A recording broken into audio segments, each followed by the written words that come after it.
hopes onto getting this game point. Owen! Yun na, tinawiran na ni Cartesi. Meron pa siyang Is wave it? dragon. Ayaw sumilip. Ayan na, nagpakita Aba! na si Marco, pero si Cartesi pa rin nagwagi. Sipa ay kanyang i-comment. Talon! Ay imbitata, mga miyembro ng CL, pero buhay pa rin. Kailangan mag-atrasan dito ng CL. Mababa ng kanilang buhay. Sanford ay mapupuruan.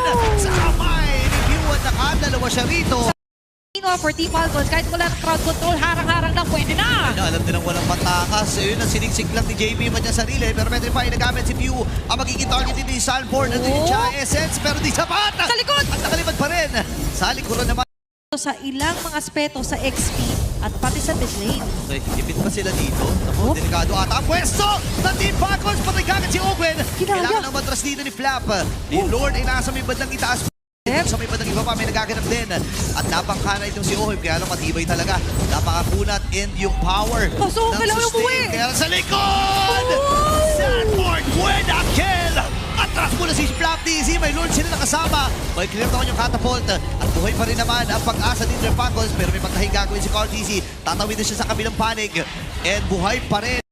Sapat yung kanila nagiging damage, pero sapat ba? Si Super Marco! Si Super Marco sa mga likod. Sino kanya masisipan? Nasipa si JP, kaya lang siya ang mamamatay! Masyado atang malalim si Carl. Nauntog din. Twist break mula dito kay Open. At nakabawi din naman ang idol ng mga kids. Pero namatay siya sa kamay ni Open. Gayon din naman si Owen sa kamay ni Kyle. Pero meron pang nagaganap. Sanford and Flap TZ. Nagpapatibayan lang itong dalawang mga XP laners natin.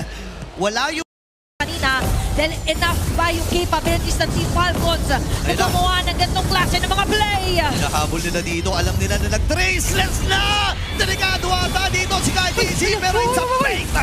At si San! Okay, Black Dagger 4 ba? Classic para kay Sanford.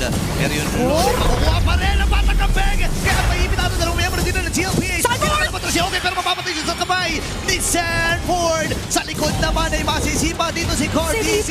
Torno siya magagamit at buhay pa rin ang iyong gold. Kailangan na kumatras dito ni Kyle. Hinahabol siya ni Oheb. Si Flaptix ito the rescue na reflector yung nagamit niya para lang mailigtas si Kyle. Sanji hindi ata sasapat. Brilliance ay kanyang nabitawan. Lalaban pa si Kyle. Hindi na nga muna pero Unti na napapangiti. All lines are covered. Apat ni Flap TZ pa ang atakihin! At napatay si Flap TZ!